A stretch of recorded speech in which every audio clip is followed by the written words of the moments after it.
Olá, eu sou o Henrique Moura e este é o Cinematógrafo, um podcast sobre cinema brasileiro.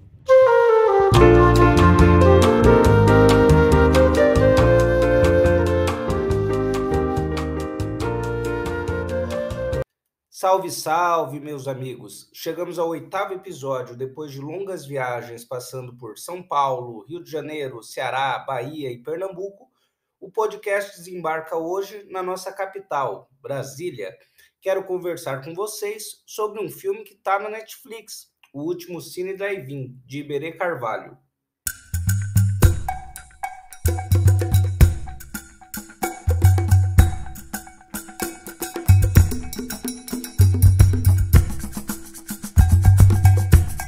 Olá, turma que me ouve. Em primeiro lugar, quero pedir desculpas pela falta de periodicidade no lançamento dos episódios. Minha ideia é fazer esse e mais 2 episódios de análise de filmes e depois lançar uma temporada um pouquinho diferente. Quero aproveitar também esse comecinho e compartilhar que no fim do ano passado eu participei de uma ação da Lei Aldir Blanc, na qual pude comentar um pouco sobre o roteiro para podcast. E falei também sobre a criação desse nosso podcast, que você me ouve agora. E se você quiser ver essa apresentação, é só procurar por Oficina de Roteiro para Podcast, Henrique Moura, lá no YouTube. Muito bem, meus amigos. O filme de hoje é aparentemente simples, como eu falei. Ele está na Netflix e pode até parecer meio sessão da tarde. Mas cuidado, meus ouvintes, porque as aparências enganam. O Último Cine Drive-In conta a história de um reencontro familiar. Um cara chamado Marlon Brando, prestem atenção, vou falar de novo o nome do cara, Marlon Brando. Ele precisa passar uns dias com o pai, chamado Almeida, enquanto a mãe Fátima está internada. Eu entrei em contato com esse filme para poder discuti-lo no Book Club do Genan, um grupo de pesquisa da USP sobre literatura, narrativa e medicina, da qual eu faço parte. Eu fui convidado pela professora Fabiana Carelli, a quem aproveito a oportunidade para agradecer mais uma vez esse convite, essa oportunidade de falar sobre esse filme tão bacana. Então, voltando a ele, a gente percebe que o enredo apresentado é bem tranquilo. Aquele reencontro tenso entre pai e filho, após anos sem se ver, a doença da mãe que não tem cura, e aquela ideia de um último desejo, que faz todos os personagens se movimentarem no filme para ficarem perto daquilo que a Rita Lee chamou de um final feliz. Não só a Rita Lee, né, mas para lembrar a música, porque música é sempre bom. Essa ideia de personagens doentes ou no fim da vida tentando viver os últimos momentos com intensidade me lembrou vários filmes, tipo Antes de Partir, que tem o Jack Nixon e o Morgan Freeman se conhecendo num hospital e decidirem curtir os últimos momentos da vida. Tem aquele filme clássico, né, da sessão da tarde, Pat Adams, O Amor é Contagioso, com Robin Williams, em que ele vive um médico que realiza o sonho de seus pacientes.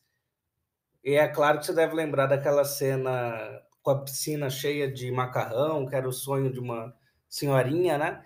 E um filme também chamado O Ciclo da Vida, que é um road movie, ou seja, um filme de estrada em que os velhinhos fogem de um asilo para poderem participar de um programa de calouros na televisão. No caso de O Último Cine Drive-In, a família era dona de um Cine Drive-In, que é aquele espaço que, com perdão, mas parece um estacionamento, que é onde as pessoas entram com um carro, né, e tem um filme ali sendo exibido. E daí o nome do filme, né? Só que com a separação dos pais, o Marlon Brando e o Almeida ficaram sem contato. Eles se reencontram por causa da doença da mãe e quem também está doente é o próprio cinema, né? O próprio empreendimento do pai, que está lá caindo aos pedaços. E depois de vários desencontros, o Marlon Brando resolve reerguer o cinema para fazer uma última exibição de filmes para a mãe dele. Falando assim, parece um filme bonitinho, ingênuo, sessão da tarde de novo, né? Mas volto a repetir, cuidado, que nem tudo é o que parece. Na verdade, esse filme é daqueles mais profundos do que a gente pode perceber, porque ele conta duas histórias ao mesmo tempo. Tem essa narrativa familiar e tem outra, que talvez nem todos os espectadores consigam perceber. E, gente, suave, se não der para perceber também, beleza, de boas, porque isso não atrapalha a compreensão do filme. E essa outra história que está sendo contada é a história do próprio cinema brasileiro. Então aqui a gente tem um filme falando sobre filme.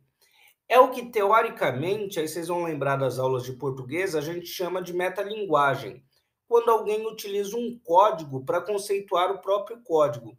Por exemplo, quando a gente ouve uma música que fala sobre música. Aí samba, eu acho que 90% dos sambas são isso, né? Samba falando sobre samba, né? Ou quando a gente vê um quadro como aquele autorretrato do Van Gogh, né? Que é uma pintura que está falando, né, entre aspas, aí, sobre uma pintura. Mas no caso de Último Cine Drive-In, não é só um filme falando sobre um filme. Mas vejam bem, é um filme brasileiro falando sobre filme brasileiro. Um filme brasileiro falando sobre o cinema brasileiro. E isso é mostrado em dois aspectos principais. Eu quero chamar a atenção de vocês para isso nessa análise. O primeiro é a escalação do elenco e o segundo é a fotografia do filme. Então vou conversar com vocês primeiro sobre essa questão da escalação, né? Quem vive o Almeida, o dono do Cine Drive-In, é ninguém menos que o Otton Bastos, que eu já comentei por aqui no podcast sobre ele com vocês, quando a gente falou sobre o Central do Brasil, no episódio 2. Ter o Otton Bastos no elenco é assim, cara, você está perto do céu, né? Porque ele é considerado o ator mais importante do cinema brasileiro e tem pouco tempo de carreira, né? Ele tem só 60 anos. Gente, eu vou repetir, 60 anos de carreira no cinema. E nesses 60 anos ele trabalhou com os principais diretores e com as principais diretoras, tendo trabalhado em alguns dos filmes desde 1962, que são considerados os melhores filmes do cinema nacional, né? Então ele tem um currículo que é, cara, admirável. A gente dando uma olhada rápida, assim, na Wikipedia mesmo, a gente percebe e vai relembrando, assim, com tanta gente que ele trabalhou, começando com Anselmo Duarte, no Pagador de Promessas, que é um filme super importante, que recebeu o Palma de Ouro no Festival de Cannes, trabalhou com o clássico dos clássicos do cinema brasileiro, que é O Deus e o Diabo na Terra do Sol, né, sob direção do Glauber Rocha. Com Leon Hirschman, ele trabalhou em São Bernardo. Com outro clássico, Joaquim Pedro de Andrade, ele fez O Homem do Pau Brasil. Com Ana Carolina, ele fez Das Tripas Coração. Com João Batista de Andrade, ele fez A Próxima Vítima. Com Júlio Bressani, que é outro nome também fora de série, né? No cinema brasileiro, ele fez Sermões, a história de Antônio Vieira. Com Bruno Barreto, que já é uma outra geração, ele fez O Que é Esse Companheiro, que é também um filme imperdível, né? Que a gente precisa ver e conhecer. E com a Laís Bodansky, ele fez O Bicho de Sete Cabeças, que é com o Rodrigo Santoro, que também eu lembro que eu era criança e foi um filme que fez assim o maior estouro, né? Fez uma ideia de uma renovação no cinema e tal. E com isso eu estou comentando só de alguns trabalhos do Otton Bastos, né? Tem muita coisa na cinematografia dele, tem muito trabalho, tem muita coisa importante.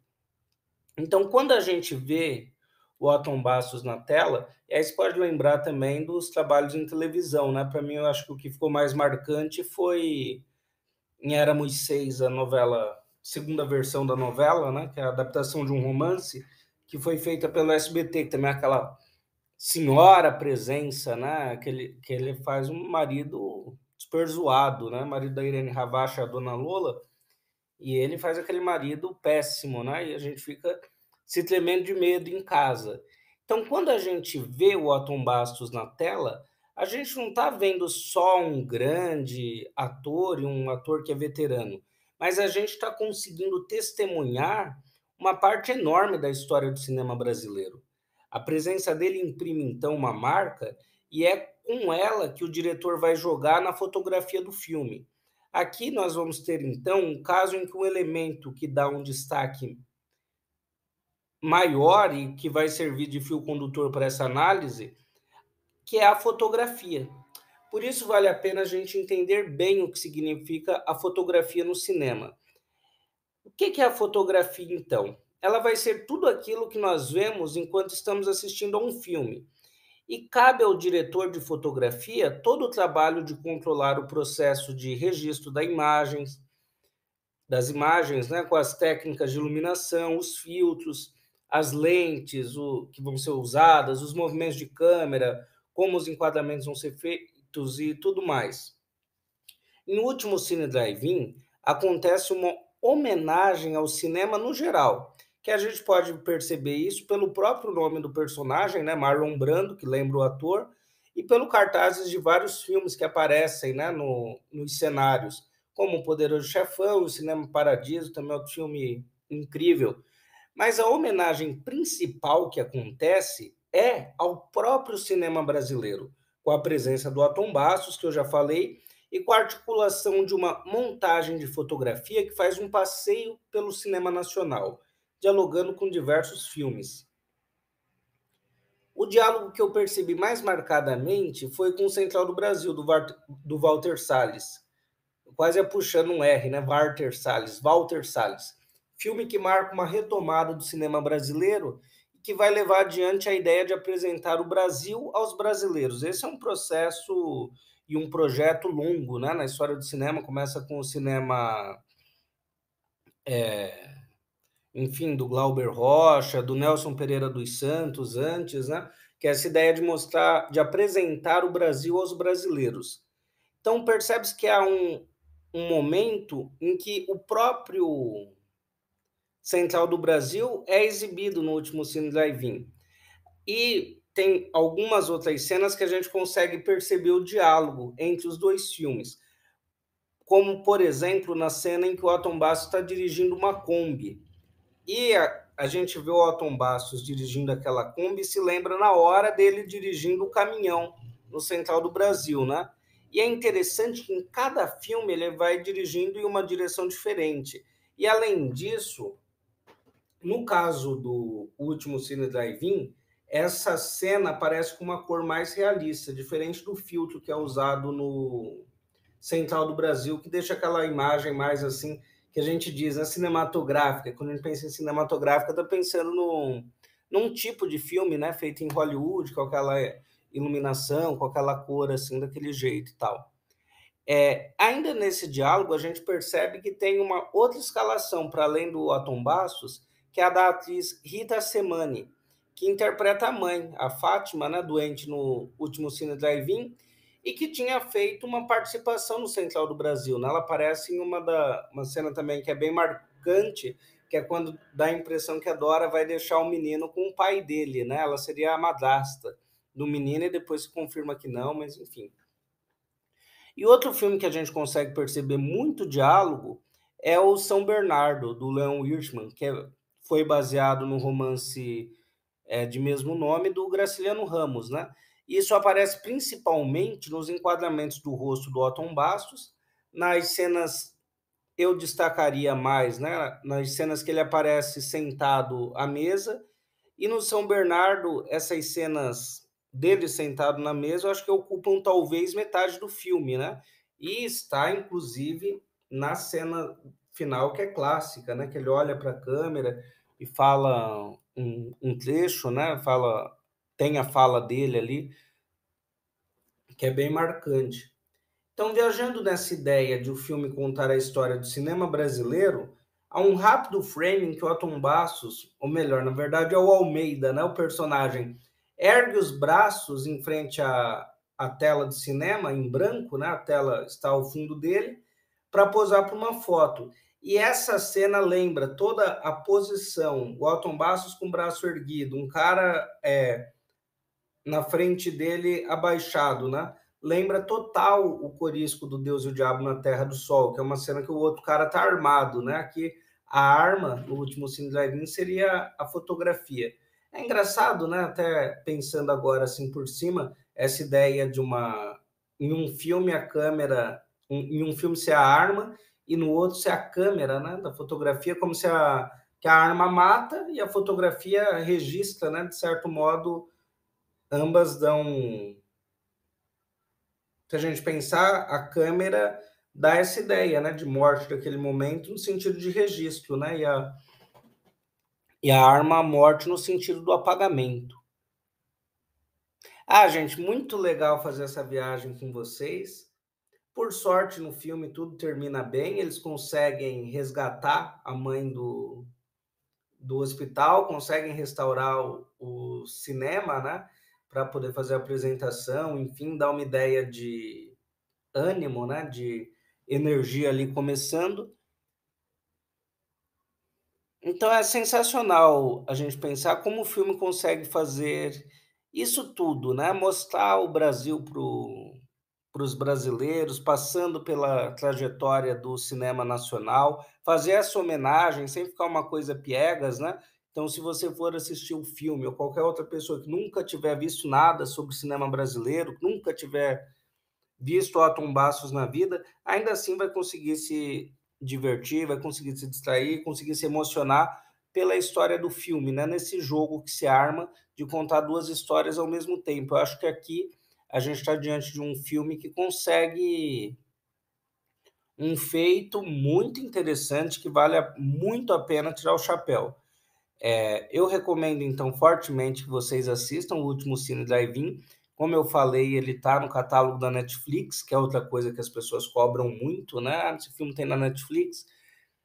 Recomendo, gente, procurem filmes para além da Netflix, tá? Tem aí, por exemplo, uma ferramenta super tranquila que é o YouTube, que tem um mundo, né, para vocês conhecerem.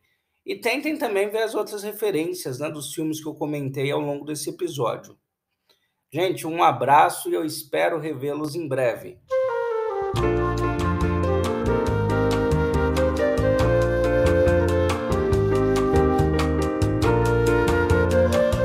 Se você gostou desse conteúdo, não deixe de entrar em contato para mandar suas sugestões e opiniões. Espero voltar logo com mais um Cinematógrafo, um podcast sobre cinema brasileiro.